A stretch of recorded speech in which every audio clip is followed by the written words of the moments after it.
Hi everyone. I just had a chance to watch Alien Covenant Actually Explained, parenthesis with real answers, unparenthesis, by Twin Perfect. And I thought it was really excellent video.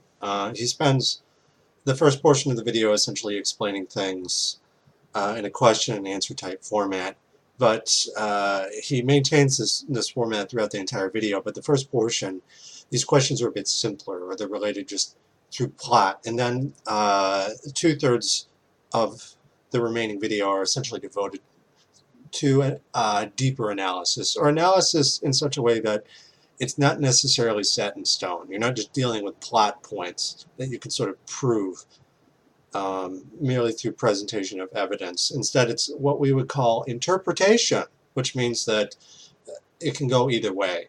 It doesn't just mean this. And yet, at the same time, I found his argument to be fairly compelling because he largely analyzes Alien Covenant through the presentation of Greek mythology. And he's able to give really specific examples to sort of back up his claims. And people need to realize that with interpretation, which by and large is what we do with anything that we're presented with, it isn't just a singular sort of interpretation that we can conduct. Rather, that's what people want or desire when they say, this is the best, this is the end-all be-all, and they want something simple that they can worship. And I think this represents an extreme end of a spectrum, either one side or the other. You have gods, you have demons, you have good, evil, a simple dichotomy. You can have anything that you want. It doesn't just have to be sort of celestial beings. It doesn't have to be deities. It can be anything.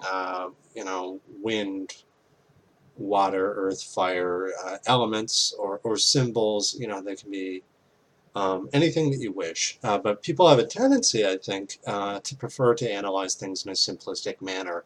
And you can easily come along, however, and offer things that make things more ambiguous. The problem with ambiguity is that it kind of deconstructs this dichotomy that people desire, the simplistic analysis where it's just a binary sort of code, it's just ones and zeros, and it's simple, and it allows people to sort of process things in a way that makes sense. And the moment you start to introduce chaos or ambiguity, you sort of do away with the simplicity that I think a lot of people desire. And the analysis in Alien Covenant, actually explained by Twin Perfect, he is proposing something that I think is moving a little bit more into ambiguous territory, or it's his version of the film through the analysis of the film alongside Greek mythology. Does this necessarily mean that it is what it is? Not necessarily, but I do think that his argument is of sound reasoning. It is excellent rhetoric provided or sort of reinforced with examples that he can use to support his claim. But it is, at the end of the day, just a claim. But a lot of people don't want that. They don't want some answer provided by someone that isn't necessarily true. They want it to be black and white. It is or it isn't, and they want it to just be this one single thing. But the reality of ambiguity is that it is, I think, by and large, everything that we interpret is, if there's any sort of complexity or room for wiggle room or interpretation at all, it isn't going to be the simple things that we desire.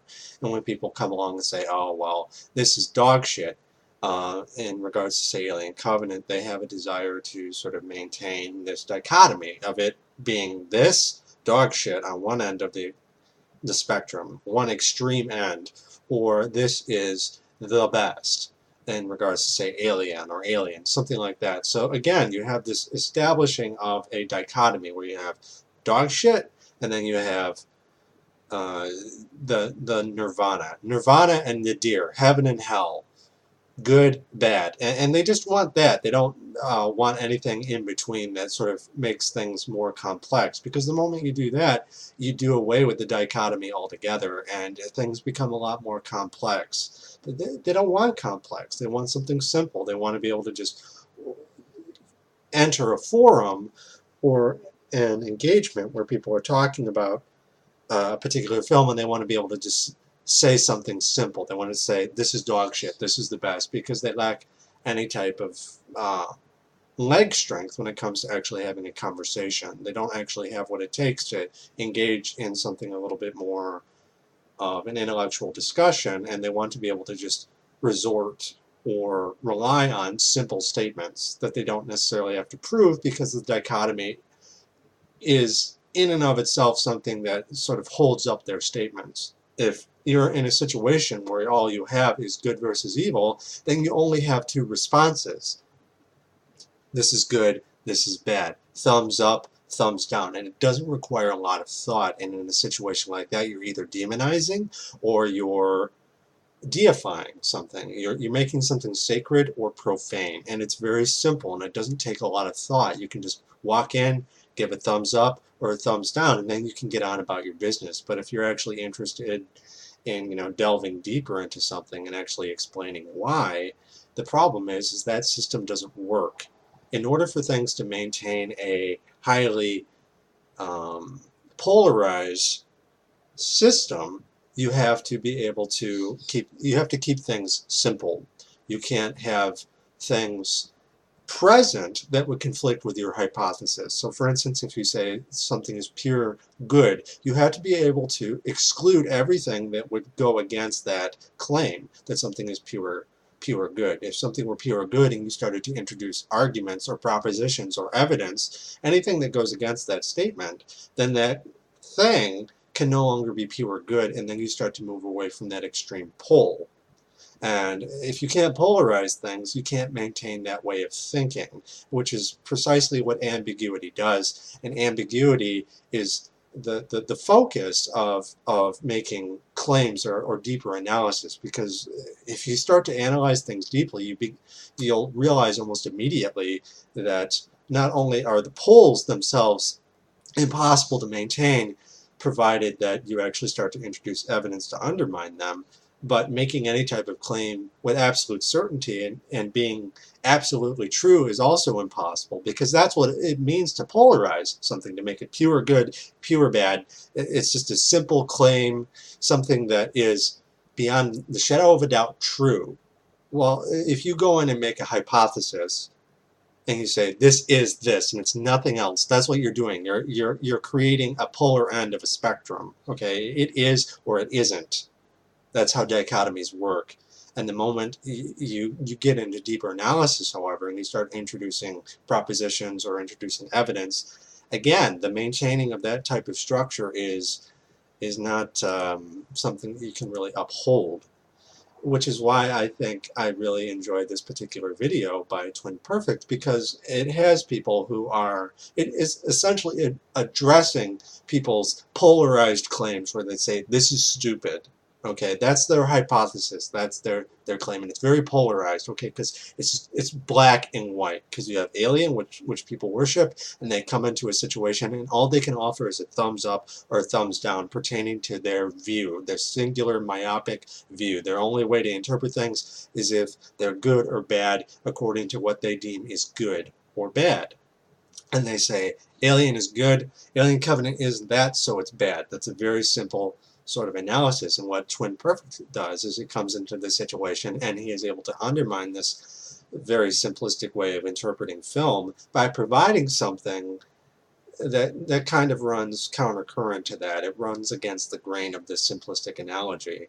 And I really enjoy that. I think to myself, okay, this is cool. This is providing proof that the statements that these people are making that are ostensibly polarized or extreme can be undermined merely through the presentation of an alternate ideology or argument. And that's what I like about this video. It isn't necessarily that what he is saying is true or not, because you could offer alternate propositions that could be equally convincing provided you were able to make some type of claim. It certainly isn't beyond the realms of possibility that someone could come in and make a different reading of the same material, because ultimately that's what people are doing as critics. You're given something that you can read different ways, but again, to go back to the idea of the simplistic sort of dichotomy, good, bad, thumbs up, thumbs down, classic dog shit, you have to realize that these are interpretations of the same material that Twin Perfect is analyzing. It's just a different reading, okay? But everyone is reading it the same way, except the people who polarize have a very simplistic reading, okay? It's either good or it's bad, but you'll notice that that only gives you two answers. Whereas with deeper analysis, you have an infinite number of answers, none of which are true. But that's what people want. They want truth. They want a simple analysis. They want yes or no. They don't want to have to think too hard. And Twin Perfect, when he talks about, say, the piety of the worshippers of Zeus, and Zeus wanted people who weren't able to think for themselves, but rather were merely interested in either worshiping him or being destroyed. You know, again, thumbs up, thumbs down. It's the same kind of idea, and he wanted something simple that he could control. And I think people that maintain that simplistic way of thinking are easier to control because, again, they can only give two responses. You're either for or against. Only a Sith deals in an absolute. And I much prefer having an open mind about these things, you know, eating from the tree of knowledge and realizing that, hey, it isn't that simple. You know, there's a lot of ambiguity, and truth is an elusive thing, and I know that people desire that simplistic analysis. They create their own sort of truth, but it doesn't mean that it is actually true. It's true in their minds because it's simple, and there's nothing to contradict it, because if you close your mind to everything else and you only present to yourself what jives with your hypothesis, then of course it's going to seem true. But the moment you introduce anything else that conflicts with that, then suddenly you have a problem. You can't maintain that system any longer and it falls apart, which is why people, I think, that adopt that kind of simplistic approach to things will fight tooth and nail to maintain that dichotomy. And in order to maintain that dichotomy, again, you have to exclude or excise anything or redact anything that conflicts or deviates the you know, what's good or what's bad. It moves those poles away from the extreme ends towards the center, because you start moving into that gray area of the spectrum. Again, the system falls apart, and I really for various reasons, again, as far as I'm concerned, I really am dissatisfied with this simple way of thinking. One, it's simple, it's not interesting. It's a lot more interesting to me to have an argument that is compelling, and what is compelling isn't thumbs up or thumbs down, to have a simple dichotomy of good versus evil, which is what you often see in fantasy or even science fiction. It's much more interesting to have something ambiguous, like a vice character, like David, something like that. And I just wanted to say that, and I wrote this on the AVP Galaxies, but I'll read it here, in regards to Alien Covenant's biggest detractors, because Alien Covenant is, and I'm kind of echoing Twin Perfect here, is a film that is capable of being deeply analyzed. It's not as shallow as people make it out to be. Rather, what is shallow are the detractors' own mindsets, because they have a very simple way of looking at things. Either it's good or it's bad. But if you move past that and you open your mind and you're actually able to be somewhat of an intellectual about these things, you can actually move into more ambiguous or uncertain analysis. A lot of people aren't comfortable with that. They want something simple. They want a single way to interpret things. But that's just not how Alien Covenant works. And in my own response to how people are essentially attacking Twin Perfect's video and saying that, oh, they couldn't get past this. Well, why couldn't they get past that? And they want to say, well, it's wrong. Well, again, that simplistic analogy of this man's argument. It's wrong. It's not good. It doesn't jive with what they think is true. But does that mean that it's automatically false? No, it's just, again, model-based reality. You have something that is being presented that goes against one's own model for reality, or one's own model for sort of analyzing literature or cinema. But that doesn't mean that it's false. It just means that you, as a person who's being presented with this argument, are unwilling to entertain it. But that doesn't mean that the argument in and of itself is false.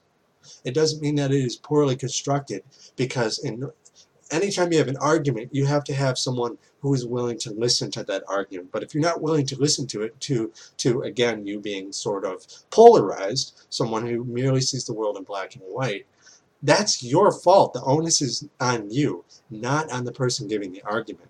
You could have the best argument ever, and if someone comes along who's unable to sort of entertain the idea of deep analysis, because they don't go around deep deep analyzing anything, and they prefer things to be simple. Again, the onus is on that individual, the person who is unable to partake in deep analysis, someone who is willing to think with an open mind, because if the argument that is being presented to you is something that relies on you having an open mind, but you have a closed mind, it's not the argument's fault. It's the person with a closed mind who is unwilling to open their mind to actually listen, to educate themselves. And I think that, again, and I'll just sort of quote what I wrote here about that in response to people who were attacking this video, people who I think are closed-minded individuals.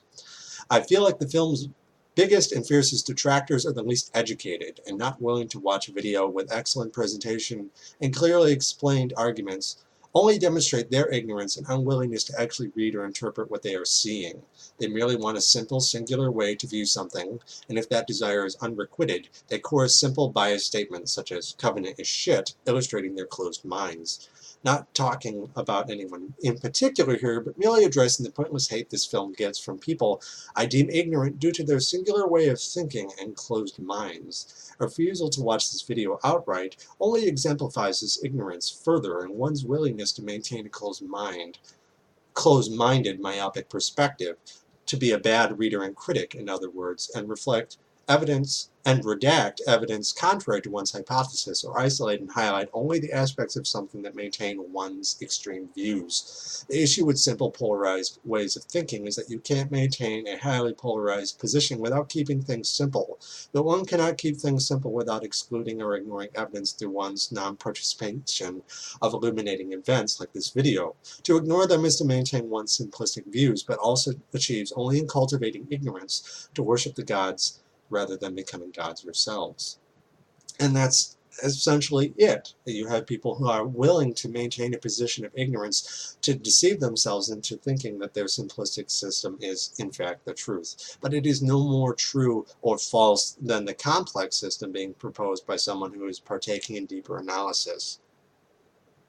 But the difference between those two people, the one who's making the simple argument and the complex argument, is the person who's making the complex or the ambiguous, deeper analysis isn't saying that it is true. He's merely offering a proposition, whereas the person who is partaking in the simpler argument is making true or false statements that can't really be substantiated unless you maintain an ignorant stance, and you only participate with individuals who have an equally ignorant stance. You have to cultivate ignorance for these simple statements to be true, but the moment you start to introduce evidence or things that conflict with your hypothesis, everything falls apart, and you can't continue to make these statements without them being sort of erroneous or fallacious. But that's what these people want. They want to be able to maintain a position of ignorance so that they can continue to make these statements without being questioned.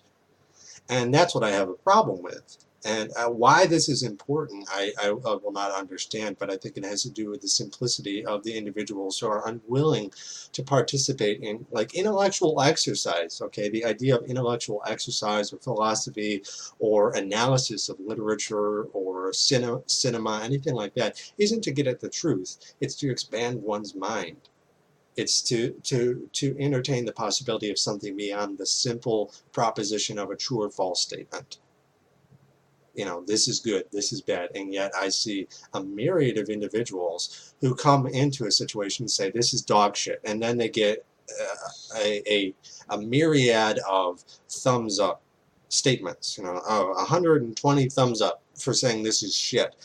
As far as I'm concerned, again, what you have is a regurgitation of true or false statements, and then a polarizing type of situation where you have people saying, hey, that's good, I agree with that, or that's bad.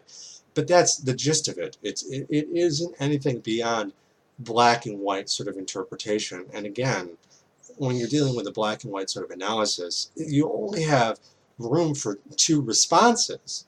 Whereas if you move into deeper analysis, like with Twin Perfect, then you're in a situation where things get a lot more interesting, because it just isn't black and it just isn't white. It's everything in between. You have an infinite spectrum. And as far as I'm concerned, this isn't any more or less true than the true or false statements, but it is something that is maintained by education, realizing that, hey, there's more to be had than just living in a bubble where people echo thumbs up or thumbs down.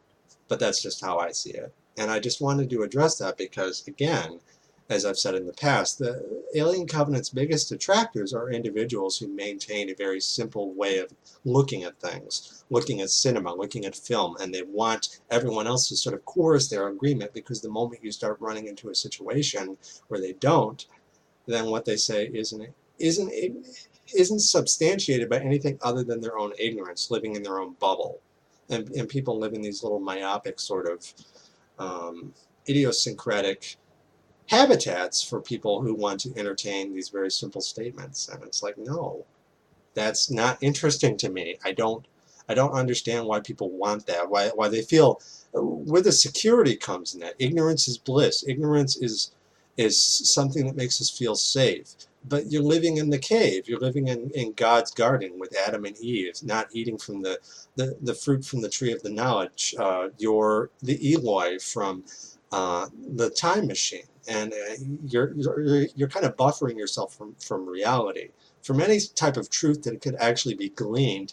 Instead, you're fabricating your own lie and buying in the bullshit. And I just, people like that, I wish there were less of them. I wish more people were open-minded, more people were willing to actually sit down and have a conversation and talk about these things in such a way that it isn't just black and white, because again, that's boring. It's polarizing, and you only have one option or the other option. You know, it's like, well, okay, maybe I'd actually like to be able to analyze this in a way that read too much into something. And people say, you're reading too much into this. And I say, nonsense. I would much rather ostensibly read too much into something than rather say, oh, well, this is good or this is bad. You're not reading into it enough, I would argue. So I just wanted to say that, guys, in regards to these detractors. Because these are the kinds of people that make cinema boring. Okay, because they are the loudest and they are the most multitudinous. There are more of them, and they are more vocal than anyone else. And it is essentially a rule by majority. Majority rules. And it's like, I wish we could kind of just get away from that, though. You know, it's not just sound and fury, okay? It's not just whoever is the loudest, okay? The loudest, most uneducated crowd essentially gets to determine what gets made, because, again, movies are determined by people showing up, people being vocal. And Prometheus was a particular film that they made to kind of deviate or ignore this louder sort of chorus made by a larger group of essentially uneducated, ignorant individuals who want something to be a certain way. Okay, they were trying to ignore that with Prometheus, and then with Alien Covenant, they tried to make people happy, and they kind of took the middle ground with that. And I think as far as I'm concerned, it's actually a really good film. But you'll notice that the people that they were trying to please still aren't happy, because it's not what they want. Because, again, what they want is something that is very specific. And anything that isn't that, they are forever going to be displeased with, because they are incapable of having any other response. They are effectively thumbs up or thumbs down. You know, they think in black and white. And I wish that films were made by more people like Ridley Scott, who is much more open-minded about things. People want the alien to be this ancient creature, and that's it. That's all they want, and anything else is bad. And then you have someone who comes along and offers an alternate sort of explanation for the same type of thing, his own interpretation, if you will. And in the minds of these people who are black and white, who are open-minded like Ridley Scott, he is demonized by them. And why would he be demonized? Because, again, people who have a black and white outlook on things have a very extreme way of interpreting. And if you're not good, you're a demon. You know, if you're not deified, you're demonized. And that's it. They deal in absolutes, and if it isn't that, then it isn't something that they're interested in, because it conflicts with their very simple views on interpreting whatever it is they care about. And unfortunately, I feel like people like these simple black and white individuals are the ones who sort of dictate how films are made, because there's more of them than anyone else, and they are louder than anyone else. And 1,000 voices chorusing is louder than one intellectual making a convincing argument, unfortunately. And I wish that more people, again, were like Ridley Scott, were more open-minded, or were offered some type of proposition that wasn't just the polar ends of a dichotomy or an extreme binary, something like that. Because in that case, it gets pretty freaking boring. It's just going to be the same thing regurgitated over and over. It's the worship of the same God forever. And it's like, no, make something different, please. Offer some alternate explanation, because if that weren't the case, then ironically, you wouldn't have Alien, which in and of itself was its own response to the same type of narrative being told over and over again in Hollywood. You had something a bit different, which was the byproduct of many people coming together. It wasn't just this black and white thing, okay? It was actually a rather alternate sort of viewing of, science fiction, an alternate ideology, if you will. That type of thing that these people worship, they fail to realize wouldn't be possible unless you had people like Ridley Scott, who again directed the first film. And he merely wanted to continue that line of thinking, that open-minded way of interpreting things. And his prequels isn't the deviation of the sacred, rather he is walking in the same footsteps he always has walked in. And that's really what I want. And I just hope in the future that he continues to make films in the same universe and exploring things the way that he always has, the way that he did in the first film, but also in Prometheus and Alien Covenant, and that the credence that is supplied to these black and white individuals who chorus complaints against him are more or less ignored. Because I think that ultimately people like that do more harm than good, because they keep the universe closed. They keep it sort of stagnant or static or unchanging. They crystallize it into something that is ultimately boring. And Ridley Scott, as far as I'm concerned, is not boring. He's constantly in a state of change. He is constantly creating something new, something that is constantly evolving in a way that I find thought-provoking or interesting. And I just hope that in the future he continues to do that sort of untrammeled or unhindered by this mob of individuals who think in this very black and white manner. Anyways, guys, if you like the video, like, share, and subscribe. If you haven't already, if you dislike the video, that's fine. I don't really care. Thanks for watching, and I just ordered a copy of Alien Covenant on DVD. I don't actually own a Blu-ray player, kind of cheap like that, or I never actually bought one. I could have probably gotten one when I got my new computer, but for whatever reason, it wasn't really that important to me. But I did purchase a copy of the DVD, and I will be watching Alien Covenant again. It should be arriving Thursday, so when it arrives, I will sit down and watch the film. I'll probably watch it with my grandfather, who didn't have a chance to watch it. When he and I sat down and watched Prometheus together, he really enjoyed the film. Prometheus, that is. He said it was very well made. He also said that it was kind of confusing in spots, but he didn't mind. And this is a person who was raised in the golden age of science fiction. Any type of science fiction that you can think of, he's read. From Isaac Asimov to Greg Bear, to H.G. Wells to Jules Verne. Anything like that, he's very well versed in. And he's a man who's worked with computers and science since the 1950s. And in the 1970s, he worked on artificial intelligence and things like that. He was doing his dissertation on that. And at the University of Michigan. So I think if anyone's qualified to have an opinion on science fiction, it's this guy. So I'll be sitting down and probably watching the movie with him. It'll be my second viewing of it, and I'll give my second impression, if you will, on the film and see if it still kind of holds up. I imagine I'll like the film even more because, again, once you get past your first impressions of something, you start to notice things, good or bad. But by and large, I think it's not that our viewings get better over time, but that they get less negative. Because again, this only proves my point. If you have a very extreme negative view, the moment you watch a film again, you're going to notice things that conflict with that negative view. And it can no longer be, you can't maintain that simple view of it being dog shit without ignoring these things that you notice in a second viewing. But if you're any type of individual who notices anything, past a first impression, you're not going to be able to maintain that negative opinion of something. And I suspect that in my case, I was very positive Alien Covenant. I suspect that I'm going to notice certain things that kind of bug me, but I'm also going to notice things that kind of I like more. I'm going to like the film more. Because if anything, I'm going to deviate away from a very extreme negative viewpoint. Or maybe maybe I'll sort of, since I like the film so much, I'm going to notice things that kind of take me down a couple of notches. But I think ultimately people are going to like something more. First impressions, if they're really negative, will change. First impressions, if they're really positive, will lower. First impressions, if they're really negative, will rise. And I think it kind of will eventually sort of settle somewhere. For instance, I've seen Alien 100 times. I really enjoy the film. Okay, Alien is one of my favorite films. I really like Prometheus, but ultimately, when I first saw the film, I really enjoyed it. And now it's not quite as high as it used to be. I think with Alien Covenant, I predict it's going to be higher than Prometheus, but lower than Alien. But not necessarily, because again, I really liked Covenant. So we'll just have to see how that happens. But anyways, guys, thanks for watching. And until next time, watch the skies.